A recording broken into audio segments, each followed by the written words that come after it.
직업이 무엇인가요? 동물 교감사 애니멀 커뮤니케이터입니다. 내가 이렇게 말하면 어떤 이들은 고개를 제끼고 크게 웃는다.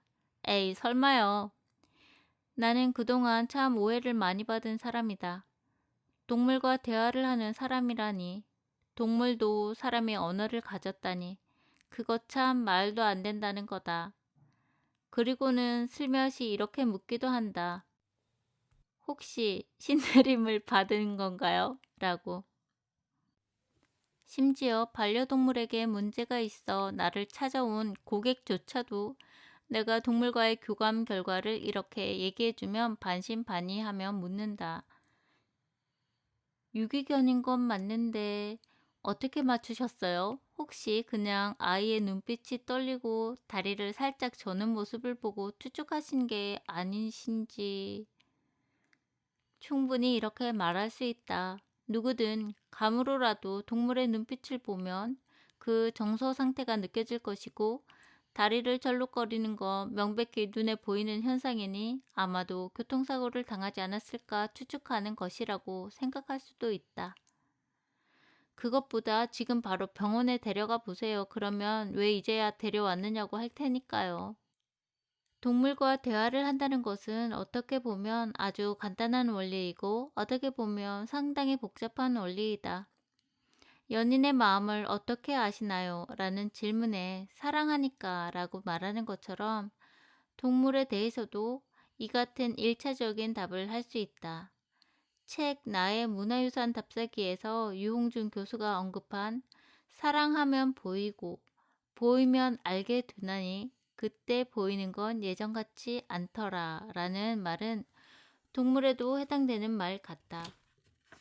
동물을 사랑하고 관심을 기울이면 그렇지 않은 사람보다 더 느껴지는 게 많다. 물론 단순히 느끼는 것만 가지고 대화라고 말할 수는 없겠지만 그것만으로도 대화의 물꼬는 틀 수 있다. 상대방에 대한 관심이 있어야 그의 말에 집중할 수 있는 것처럼 동물 역시 사람처럼 사물을 보면 느끼고 기억할 줄 안다. 대개 사람의 정보란 시각에 많이 의존되어 있다. 우리는 사물을 눈으로 보고 판단하는 데 익숙해져 있기 때문이다. 하지만 실제로 시각이 사물을 판단하는 절대적인 잣대는 아니다. 여기 사과 하나가 있다고 가정해보자. 물론 가장 먼저 눈에 보이는 건 사과의 색깔과 모양일 터. 그리고 어떤 이들은 달콤 새콤한 맛이 떠올라 입안에 침이 고일 것이다. 사과를 손에 쥐면 부드러움이 느껴질 것이고 한 입 베어 물면 아삭아삭한 소리와 함께 입안에 사과향이 가득 퍼질 것이다. 동물 역시 사물을 오감으로 감지할 줄 안다. 어제 먹은 딸기가 맛있었다면 다음날 또 달라고 냉장고 앞을 기웃거린다. 딸기의 모양, 색깔, 맛 등을 기억하고 있기 때문이다. 그러므로 그들이 비록 사람의 말은 구사하진 못해도 그들이 머릿속에 저장된 오감을 우리는 느낄 수 있다. 바로 투감이다. 제3장에서 구체적인 교감법을 소개하겠지만 교감은 동물과 주파수를 맞추는 일이다.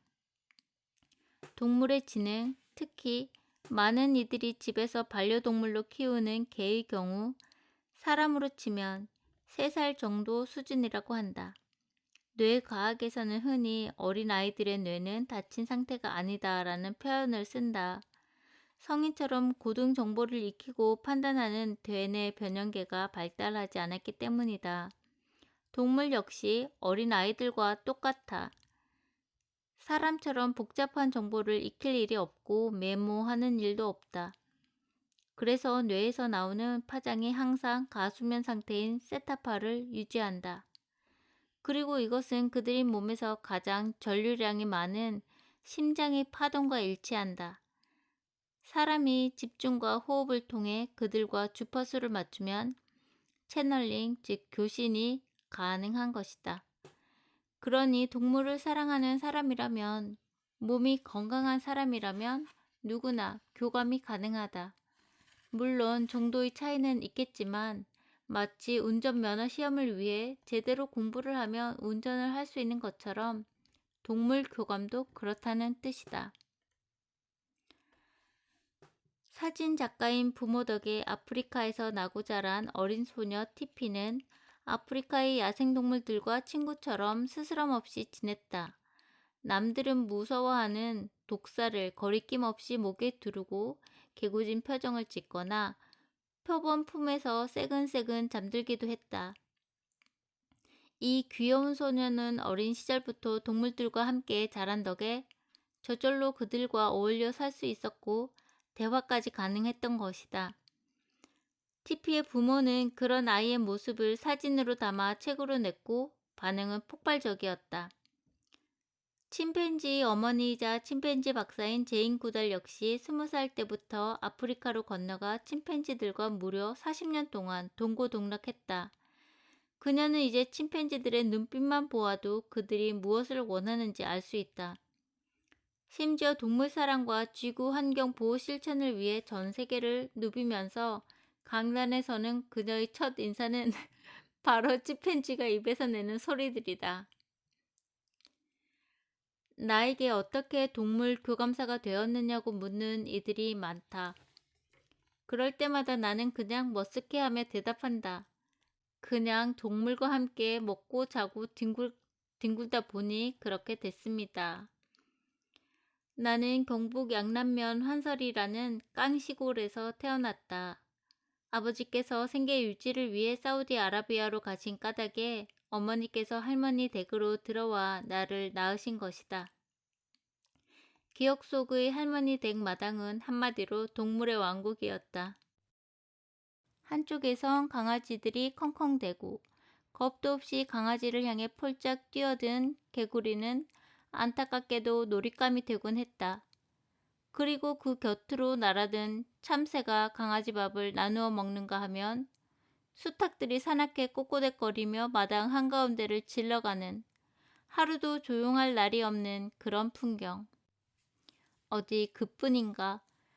툇마루 아래에 놓인 돛돌을 들어보면 그 아래에 뱀이 다리를 틀고 있었다.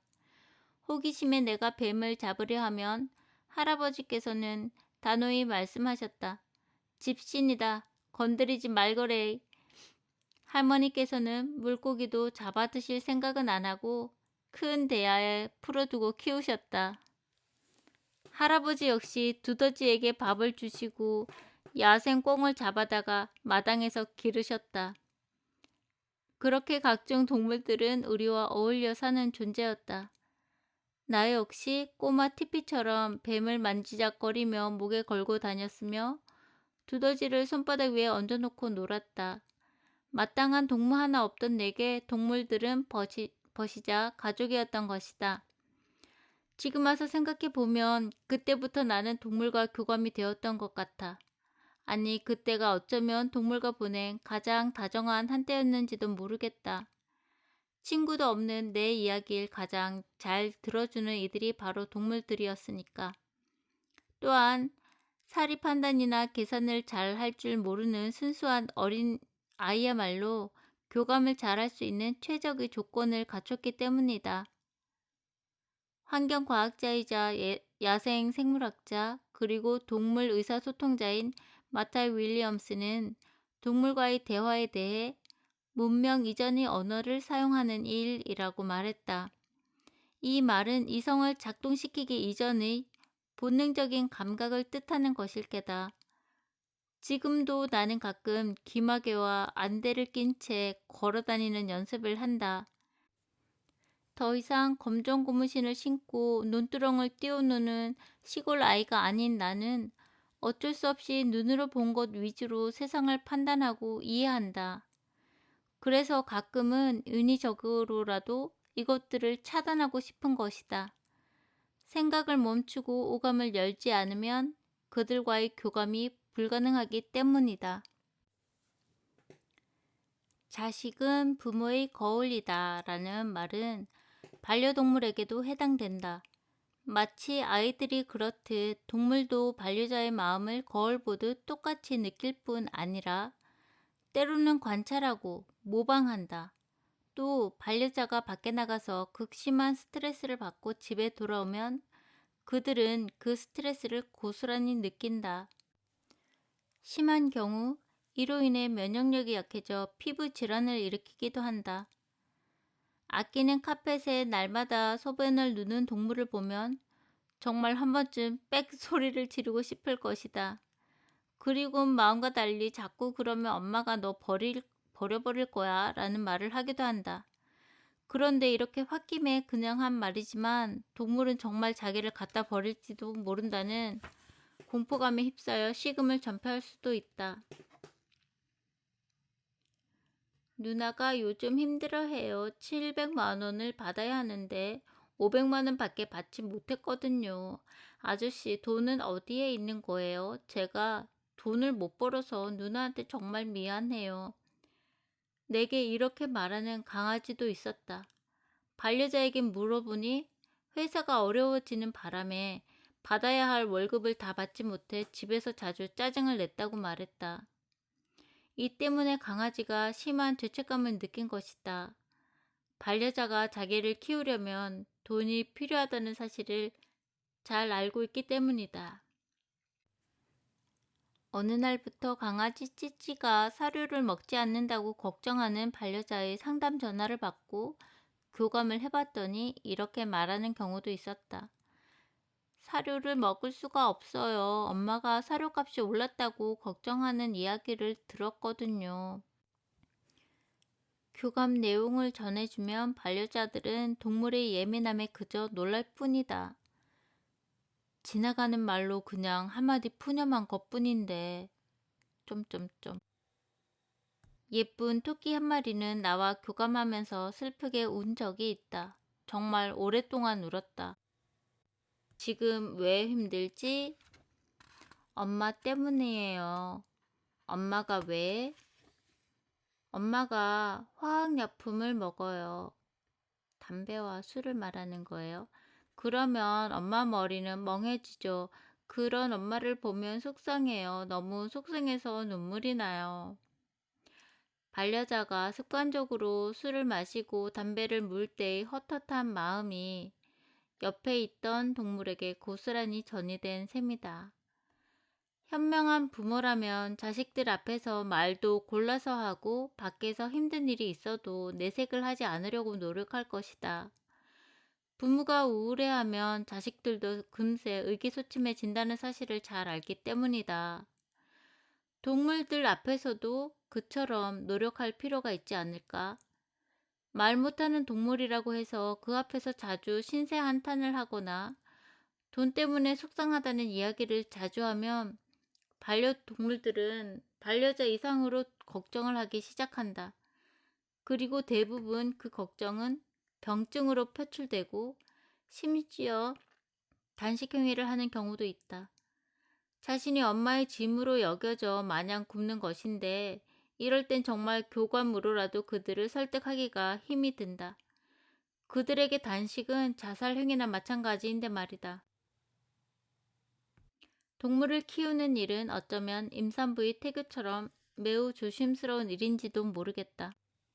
뱃속의 아이를 위해 항상 좋은 생각, 좋은 말만 하는 것이 임산부의 태도인 것처럼 동물 앞에서도 항상 몸과 마음가짐을 조심할 필요가 있기 때문이다. 그만큼 동물들은 섬약한 존재다. 가장 싫은 게 뭐니? 우리 가족이 강아지들을 죽이는 거요. 날마다 여러 마리를 죽여요. 정말 무서워요. 그래서 가족에게 더 이상 다가갈 수 없어요. 한 강아지와 교감 중 이런 답을 들었다. 나는 즉시 반려자에게 전화를 걸었다. 가족들이 매일같이 동물들을 여러 마리 죽인다고 말합니다. 그럴 리가요. 저희 부부는 동물 애호가인걸요. 그렇다면 혹시 그런 장면들을 자주 보시진 않았나요? 내가 이렇게 묻자 반려자는 깜짝 놀라며 말했다. 아, 네, 사실은 저희 집이 땡땡 시장 앞이거든요. 신랑과 출퇴근하면서 항상 그 시장 골목을 지나는데 정말 저희 역시 그곳에서 동물 시체를 보는 게 너무 괴로워요. 날마다 그걸 보면서 우리 강아지도 언젠간 죽겠지 하는 생각을 하면 너무 슬퍼지고요. 반려자의 머릿속에서 항상 떠나지 않고 아예 각인이 되어버린 이 이미지와 걱정하는 마음을 동물은 그대로 복사하듯 느낀 것이다. 그리고 엄마가 곧 그 동물들을 죽였다고 믿고 두려움에 떨게 되었다. 동물 앞에서 노골적으로 걱정거리를 이야기하지도 않았는데 어떻게 사람의 마음을 다 읽었을까? 동물은 이미 사람과 교감을 하고 있다. 그들은 사람의 표정을 매우 섬세하게 관찰하며 실제로 따라하기도 한다. 그들이 사람의 울고 웃는 모습을 그대로 흉내낸다는 연구 결과도 있다. 또 사람이 스트레스를 받으면 스트레스 관련 호르몬이 분비되는데 동물의 예리한 후각이 이 냄새를 감지하고 사람의 심리 상태를 파악한다.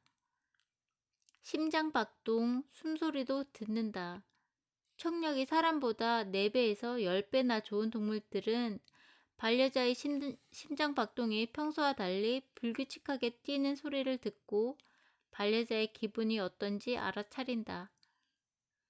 교감법을 다룬 장에서 구체적으로 이야기하겠지만 심장박동 소리가 공명이 되면 사람이 생각하는 것들을 동물은 그대로 전달받는다. 결국 우리는 늘 동물과 교신을 하고 있는 셈이다. 다만 우리만 동물이 하는 이야기를 못 알아들을 뿐. 그러니 힘들겠지만 동물 앞에선 함부로 짜증내거나 신세 한탄 같은 건 하지 않는 게 좋다. 반대로 동물 앞에서 너무 흥분하는 것도 곤란하다. 어떤 반려자들은 고된 몸을 이끌고 집에 들어서는 순간 자신을 향해 달려올 예쁜 동물이 있다는 사실에 초인종을 누르기 전부터 흥분하기 시작한다. 그리고 문을 열고 들어서자마자 높은 톤의 목소리로 동물 이름을 부른다. 까미야! 그런데 문제는 이렇게 즐거워하면서 흥분하면 동물들, 특히 개들은 이렇게 생각한다. 아, 기쁠 땐 흥분하는 거구나. 그래서 주인이 오면 같이 흥분하고 큰 소리로 짖어대며 평소에도 기분이 좋을 때마다 흥분하는 버릇을 갖게 된다. 흥분은 곧 기쁨의 표현이라고 결론 내렸기 때문이다. 흥분하면서 짖다 보면 사람을 물기도 하는데 어릴 때는 손가락 하나쯤 물려도 그냥 넘어갈 만하지만 자라면 사정이 달라진다. 특히 길고양이의 경우 몸에 인수공통 질병도 있기 때문에 자칫하면 병원 치료를 받아야 할 정도로 상처가 깊을 수 있다. 게다가 동물이 사람을 물기 시작하면 자신이 사람보다 위라고 생각해 꽤나 도도해진다. 아, 이렇게 소리를 높이고 물어도 아무 말 안 하는 걸 보면 우리 집에서 내가 1등이구나. 결국 여러 가지로 문제가 생기는데 그 근본 원인은 바로 동물이 반려자의 모습을 보고 모방 학습을 했기 때문이다. 그러므로 동물 앞에서는 늘 일정한 톤으로 차분하게 말하는 게 좋다. 동물들이 반려자의 고음을 긍정의 소리로 받아들이는 이유는 놀이기구의 영향도 크다. 신나게 놀 때 사용하는 놀이기구들 역시 삐삐 하면서 고음을 내는 것들이기 때문이다. 그러니 혼낼 때도 소리를 높이면 오히려 역효과가 발생한다. 이게 뭐야? 집을 이렇게 어질러 놓으면 어떡해? 동물에게 이렇게 소리치면 동물들은 엄마가 나에게 큰 소리로 이야기하네. 날 칭찬하나 보다 라고 생각하고 혼을 내는데도 조용해지지 않고 계속 흥분하고 짖어대면서 집을 더 어지른다. 이렇게 고음은 동물에게 혼동을 일으키므로 주의하자. 할 말이 많은 사료와 가정식. 동물의 미각은 사람보다 둔하다. 그들은 음식을 먹을 때 후각과 촉각을 더 많이 사용한다. 즉, 입에 물었을 때의 냄새, 크기와 모양, 온도, 입천정에 달라붙는 점성 등을 더 중요하게 생각한다는 뜻이다. 교감을 할 때 먹을 것에 대한 이야기는 빠질 수가 없다. 그들이 얼마나 할 말이 많겠는가. 지난번에 엄마가 주었던 말랑말랑하고 달콤했던 거, 그거 다시 먹고 싶어요. 전 양파를 무지 싫어하거든요. 냄새만 맡아도 기절할 것 같아요. 뜨거운 건 싫어요. 입천장 될 뻔했다고요. 엄만 그것도 모르고. 나 역시 한 끼 밥을 설렁설렁 먹거나 맛없는 걸 먹으면 그날 기분이 별로다. 그런데 동물들도 더했으면 더했지 덜하진 않았다. 같은 회사의 사료와 간식이라 하더라도 재료가 바뀌거나 강도나 점성이 다르게 만들어질 수 있는데 여기에도 무척 민감하게 반응할 정도였다. 그러므로 날마다 먹이는 음식이라 할지라도 반려자가 매일같이 손으로 만져보고 부셔봐야 한다. 이 과정을 거치지 않아 안타깝게도 장에 문제가 생겨 세상을 떠난 동물도 있었으니 정말 주의할 일이다. 토토가 세상을 떠난 이유. 난 어쩌면 조만간 하늘나라로 갈지 몰라요. 왜지? 내가 먹는 음식에 문제가 있어요. 한 토끼와 교감 도중 이런 말을 들었다. 그래서 반려자에게 물어보니 함께 살던 토토라는 토끼가 먼저 장에 이상이 생겨 하늘나라로 갔다고 했다. 하지만 음식물은 항상 그 전에 주던 것을 주었기 때문에 변화가 없다고 의아해했다. 분명 음식에 문제가 생긴 것 같아요. 다시 곰곰이 생각해 보세요. 나는 계속 이렇게 물었다. 사실 토토가 떠나기 보름 전부터 음식을 안 먹긴 했어요. 다른 아이들도 잘 안 먹는 것 같았고요. 하지만 분명 그 전과 다른 음식을 준 건 아니에요. 사료를 냉동고에 한번 넣었다 빼긴 했지만요. 하지만 그게 전부가 아니었다. 반려자가 혹시나 해서 사료 업체에 연락을 해보았더니 작년 12월부터 사료의 성분이 조금 바뀌었다고 했다. 정확한 영문은 모르겠지만 어쨌든 사료의 변화로 인하여 토토의 장이 약해졌고 음식물이 결국 장을 막아버려 세상을 떠나게 된 것이다. 토토가 먼저 그렇게 간 이유를 다른 토끼들은 모두 알고 있었던 것이고 역시 같은 이유로 죽게 될까봐 공포에 떨고 있었던 것이다. 나는 반려자들에게 사료는 웬만하면 동물에게 먹이지 말라고 말한다. 날마다 가공식품만 먹는 건 사람이든 동물이든 건강에 결코 좋을 리 없다. 동물들이 나이가 들면서 생기는 각종 암이나 신장병, 간질환 등의 원인이 사료에 포함된 화학제품이라는 연구 결과도 있다. 고양이의 경우 건사료를 먹이면 탈수증에 시달리기도 한다. 고양이들이 걸리는 질병 중 70% 이상이 비뇨기성인 걸 감안할 때 무척 심각한 현상이다. 따로 물 마시는 걸 좋아하지 않는 고양이를 위해서 수분이 충분히 포함된 음식은 필수다.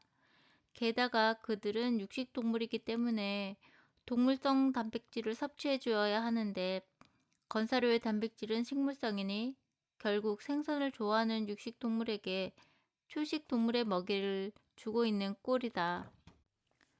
사람도 체질에 맞는 음식을 먹어야 건강해질 수 있다.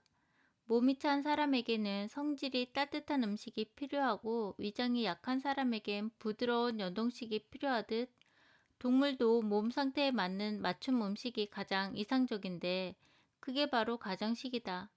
가정식을 먹이면 동물에게 무슨 알레르기가 있는지 어떤 영양소가 부족한지 등을 쉽게 알 수 있다. 먹여보고 변 상태나 피부 상태를 보면 즉각 답이 나오기 때문이다. 개에게 가정식만 먹였을 경우 무려 20년 가까이나 살 수 있다고 한다. 보통 평균 수명의 2배 이상을 사는 셈이다. 가정식은 생식과는 다르다. 동물에게 생식이란 조리 안 한 육고기와 채소이지만 가정식은 가정에서 직접 동물의 상태에 맞게 만들어주는 음식이다. 사람은 생채소를 잘 소화해내지만 동물의 경우는 그렇지 못하다. 야생의 동물이야 다르겠지만 집에서 사는 동물에겐 채소도 완전 생으로 주지 말고 불의 반 정도 데쳐서 주는 게 좋다.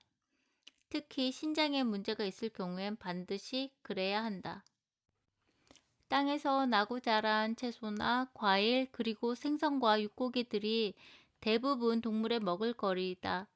개의 경우 바닥에서 나는 음식들, 호박, 시금치, 콩, 상추, 양배추, 배추, 당근, 고구마, 바나나, 참외, 수박, 딸기, 꿀, 소량, 쉽게 사냥할 수 있는 동물들을 먹이면 된다. 다만 감이나 감자는 그다지 그들 몸에 잘 안 맞고 양파는 중독증을 일으키기도 한다. 커피나 초콜릿 같은 가공식품 또한 당연히 동물에게 맞지 않다. 동물에게 먹일 가정식은 사람이 먹는 것과는 다르다.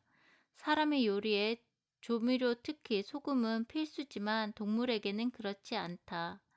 사람의 몸에 필요 이상으로 쌓인 소금을 완벽하게 분해하려면 최소 5,000년이 걸린다고 한다. 하물며 동물은 어떨까? 최소 그 배의 시간이 걸릴 것이다. 사람 역시 소금을 섭취하되 필요 이상으로 과하게 먹으면 건강에 무리가 온다. 그런데 동물은 소량의 소금만으로도 몸이 전체적으로 망가질 수 있다. 혈액순환에 문제가 생기기 때문이다. 노폐물을 걸러주고 칼륨과 나트륨을 분해해주는 신장은 피를 뿜어내는 심장과 삼투압 관계로 연결되어 있다. 신장에 노폐물이 쌓이면 이를 중화시키기 위해 심장에서 혈액을 더 뿜어내야 하는데 그러려면 당연히 심장의 압박이 가해지고 심하면 혈관에 구멍이 생기거나 혈전이라는 침전물이 생겨 혈액순환을 방해한다. 이렇게 되면 사람과 똑같이 동물도 합병증이 생겨 병치레를 하다 수명이 단축돼 세상을 뜨게 된다. 동물에게는 그들만의 레시피를 적용시키자.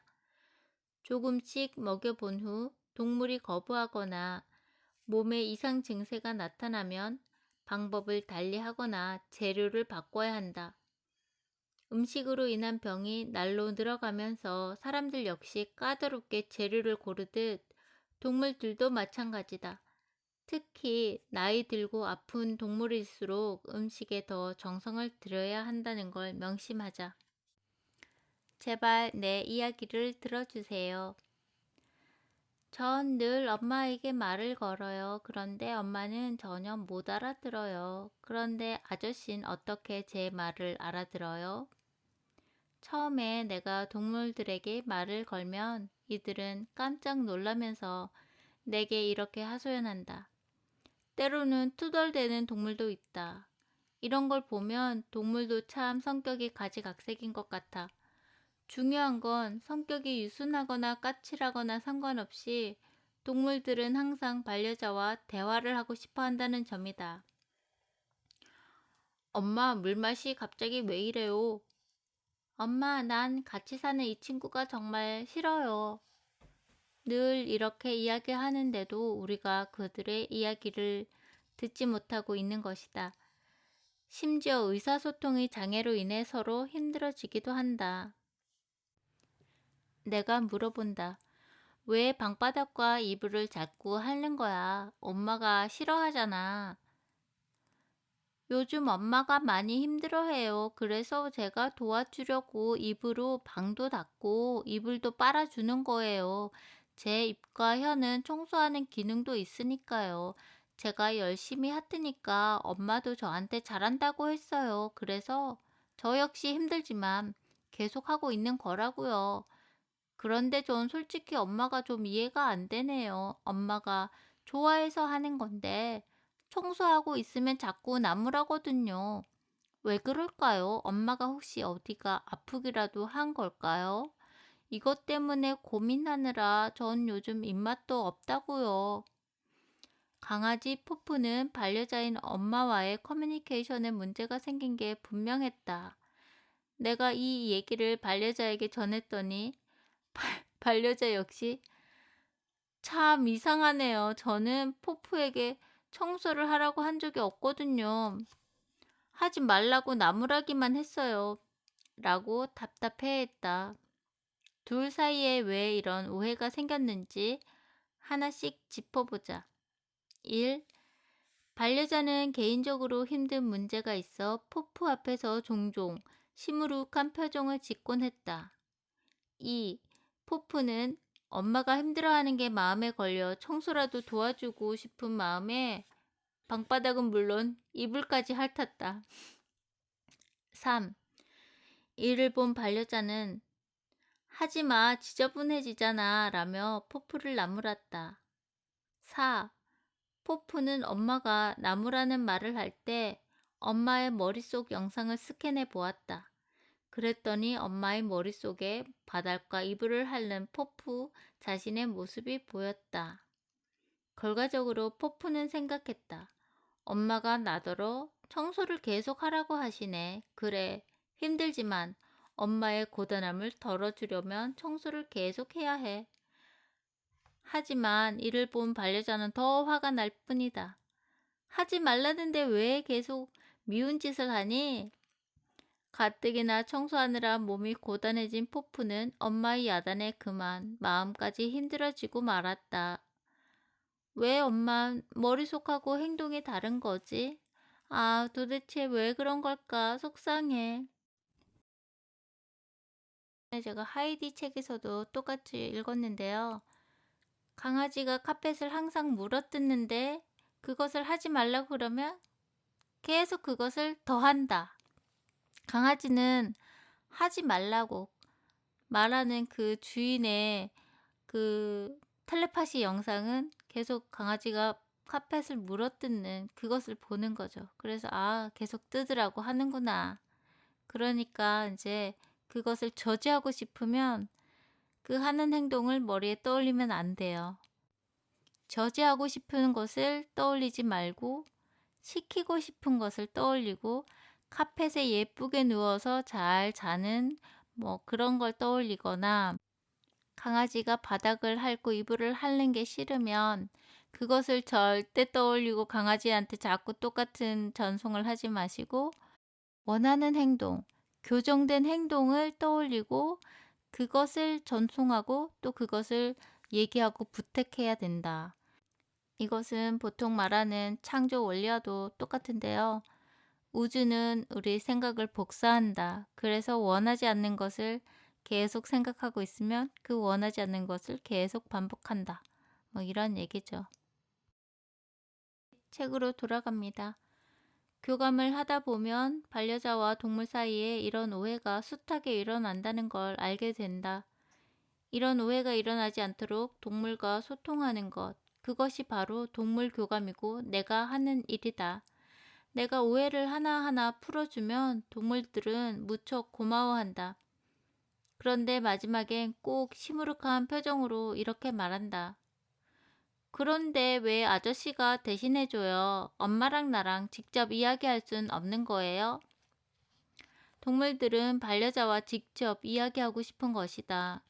혼이 나더라도 엄마에게 나고 싶고 사과를 받더라도 엄마가 직접 해줬으면 좋겠고 불편한 점도 엄마에게 직접 말하고 싶다. 가족이기에 그렇다. 물론 답답한 마음도 있을 것이다. 미리 알았더라면 소 잃고 외양간 고치는 일은 없을 테니까. 그런데 그보다 더 큰 이유는 엄마에 대한 미안한 마음 때문이다. 동물들은 알고 있다. 엄마가 혹은 아빠가 아침마다 밖에 나가는 것은 자신의 먹이와 은신처 등을 구입할 돈을 벌기 위함이라는 걸 말이다. 그리고 엄마가 나에게 교감을 의뢰할 때 역시 돈을 지불한다는 사실을 알고 있다. 그래서 한편으로는 감동하지만 또 한편으론 몹시 미안해하는 것이다. 대화는 가족끼리 하는 게 최선임을 동물들도 알고 있다. 이것이 바로 반려자가 동물 교감에 대해 알고 있어야 하는 이유이다. 여기까지 책 너의 마음이 궁금해에서 발췌하여 읽어드렸습니다. 지은이는 박민철 님이시고요. 출판사는 예담입니다. 저자 소개 읽어드리겠습니다. 박민철, 국내 최초 애니멀 커뮤니케이터, 토킹 애니멀즈 대표. 애니멀 커뮤니케이터란 반려자와 반려동물 사이의 대화를 도와주면서 오해와 갈등을 풀어주는 교감사를 말하며 이미 미국엔 100년 전부터 수많은 애니멀 커뮤니케이터들이 활발하게 활동하고 있다. 저자는 어린 시절부터 동물과 친밀하게 지내오면서 자신에게 교감 능력이 있음을 깨달았지만 주변에서 영적 능력이 있는 것으로 오해하는 시선 때문에 힘들어했다. 그러나 우연히 제인 구달 이야기를 듣게 되고 그녀처럼 자신도 사람들에게 동물들과 더 잘 소통하는 법을 전파하기 위해 결심하게 된다. 현재는 국내에서 독보적인 애니멀 커뮤니케이터로서 수많은 상담과 강의, 매체 출연을 해오고 있으며 토킹 애니멀즈 서울점 외에 부산점을 설립해 운영하고 있다. 등등등 경력이 많으셔서 여기까지 읽고 생략하겠습니다.